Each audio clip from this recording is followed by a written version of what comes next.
Eh bien bonjour à tous, en direct de la première journée du Grass Cockpit, arrivée de nos équipages participants à ce nouveau challenge 2016. Warter Aviation, toujours partenaire de cet événement, donc journée numéro 1, environ une soixantaine d'avions se sont posés aujourd'hui à Berck, sous un soleil magnifique.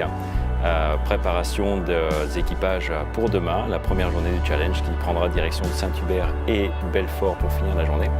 Toujours sous la coupole de Warter Aviation pour la fourniture de carburant. Nous sommes en pleine forme comme en 2015, voire même plus ça. On se donne rendez-vous demain. Ciao!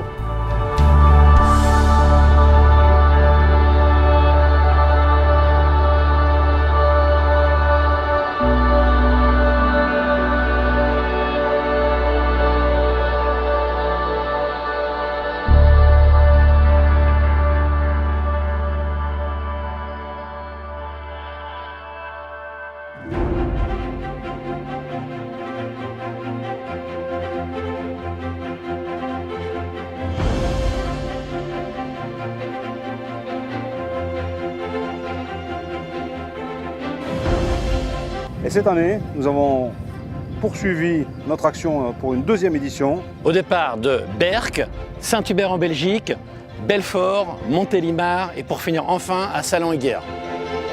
42 équipages cette année, plus 4 équipages invités. Pour la première fois, nous avons mélangé des avions, des ULM et des hélicoptères. Grass Cockpit connaît un engouement énorme puisque malgré 46 équipages qui ont participé, nous avons été obligés d'opérer une sélection et de laisser sur le parking plus du double d'équipages qui voulaient également participer. Alors au tout départ, nous avons reçu des centaines de demandes de dossiers. Je dirais, je crois, entre 300 et 350 demandes de dossiers, ce qui a été énorme. Nous sommes ravis de ce succès.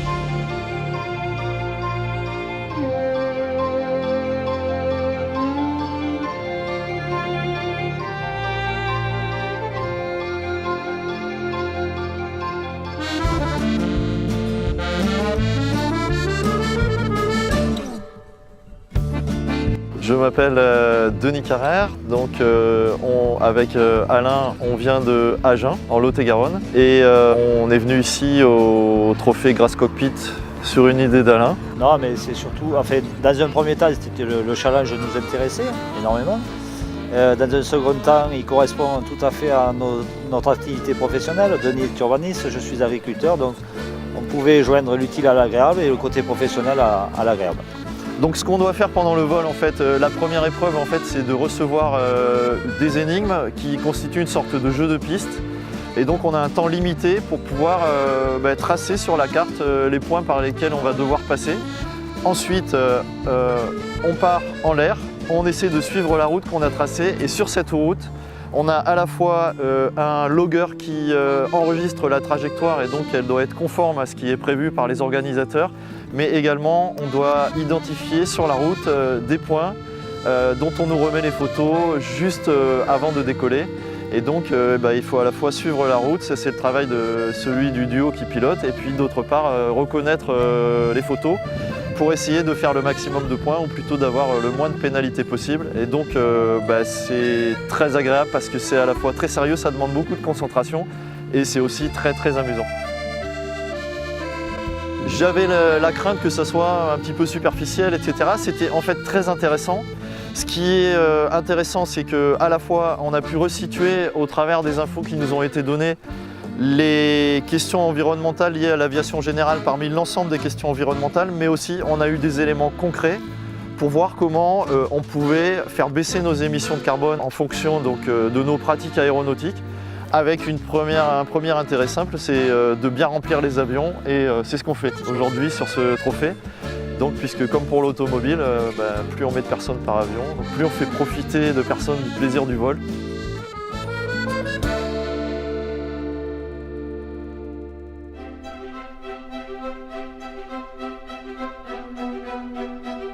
Je suis en première présentation cette année avec Grass Cockpit.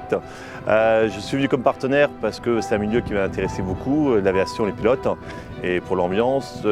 Pour aussi, je fais de l'investissement dans les produits verts, aussi bien en immobilier avec Corsia que dans des produits différenciants dans les arbres, le teak, le cacao, les crevettes.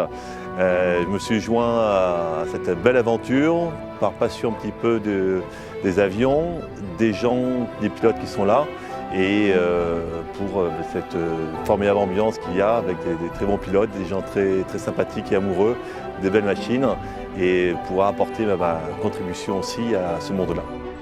Sous une météo qui ne nous a pas permis de repartir avec tous les équipages arrivés, malgré tout, toute cette préparation qui a été faite par les organisateurs du Grass Cockpit Water Tour, il faut quand même la souligner, c'est une énorme organisation qui permet de faire voler de jeunes pilotes avant tout, et qui cette année a connu donc un engouement exceptionnel vis-à-vis de l'année dernière qui était la première édition et dans laquelle Warter Aviation s'était engagé à soutenir son action. Donc un grand succès.